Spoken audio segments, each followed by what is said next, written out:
A violência sexual tem vindo a aumentar e afeta sobretudo as mulheres. As consequências são muito negativas para a saúde física e mental das vítimas. A violência sexual é crime perante a lei e deve ser denunciado.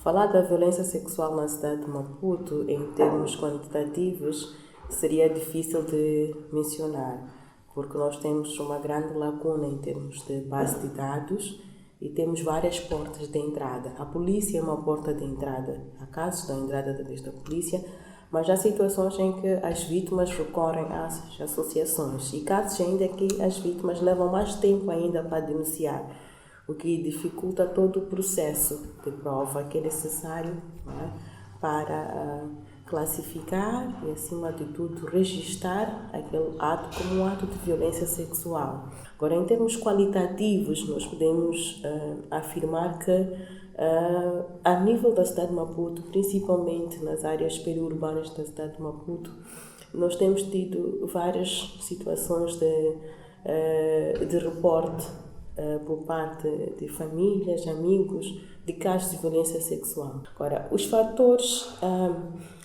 em termos práticos que nós podemos associar à ocorrência da violência sexual, tem questões também de infraestrutura.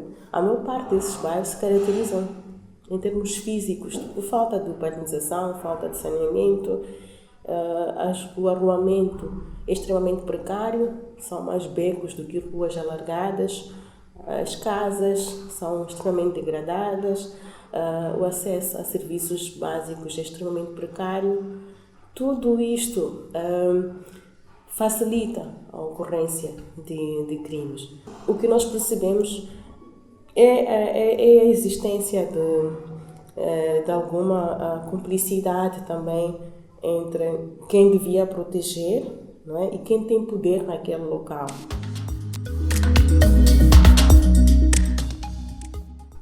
E o aspecto também da educação é extremamente crucial. Nós temos muitas famílias que, em termos educacionais, são muito pouco escolarizadas. Temos muitas adolescentes jovens engravidando precocemente. Tudo começa também a partir da abertura que existe para se falar sobre a sexualidade dos adolescentes jovens. Muitas vezes somos confrontados, não se pode falar disto porque estamos a ensinar as crianças. Então, esta falta de diálogo, a falta da sexualidade, todo esse conjunto de precariedades, não é? Elas se somam e ao se somarem, elas só conduzem a uma situação que propicia a ocorrência de casos de violência sexual.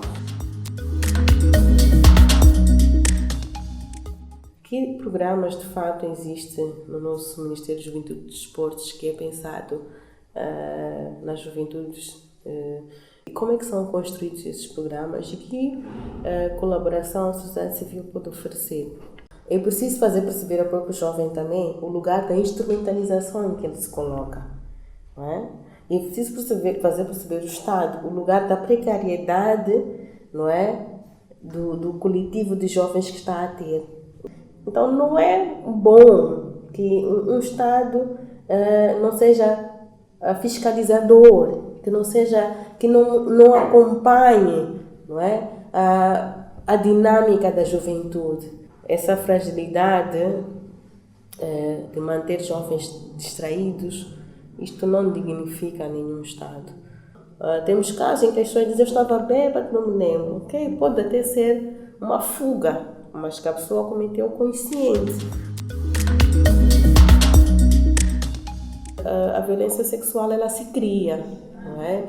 Há situações onde a jovem começa a ser perseguida, muitas vezes, quando essas que acontecem nos bairros, há sinais que os grupos vão dando. Práticas do cotidiano que vão de forma recorrente acontecendo, que não nos preocupam.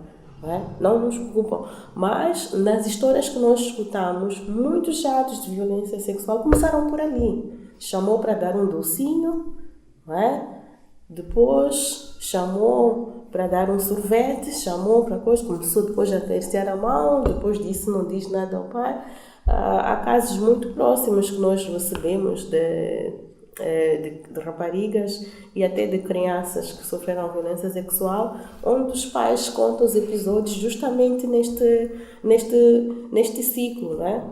Muitas raparigas na escola, aos sinais que eram apontados como violência sexual, elas diziam que é normal, que um indivíduo chegue e diga: olha, esta é minha esposa, é uma criança de 5 anos, vai pondo no colo, vai passando a mãozinha por aqui, por ali, e as coisas vão caminhando.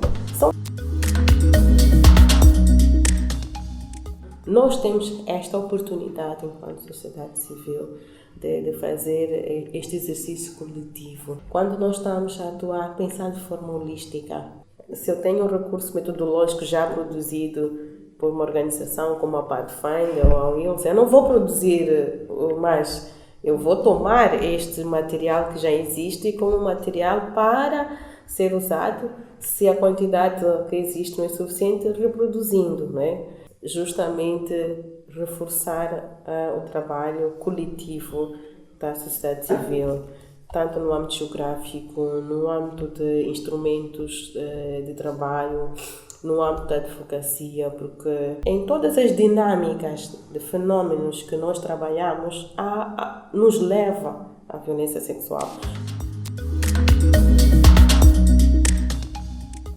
Em relação ao Estado, é uma questão de melhorar serviços. Quando nós temos níveis de corrupção extremamente altos e principalmente em situações muito simples que deveria ser de serviço público básico, nós temos situações de corrupção, isso gera impunidade.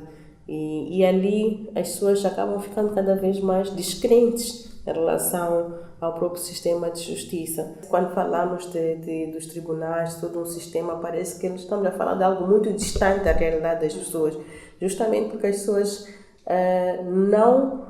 no seu cotidiano, não sentem esta presença da justiça nas suas próprias vidas.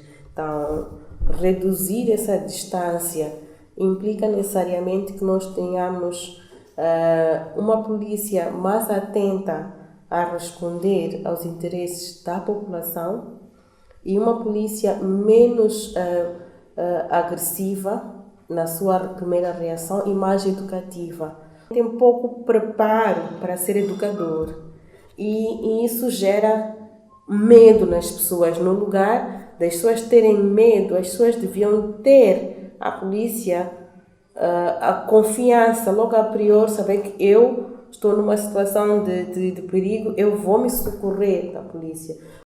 No casamento ou nas uniões informais, se o marido ou parceiro tiver relações sexuais com a sua mulher sem o seu consentimento, é crime de violação.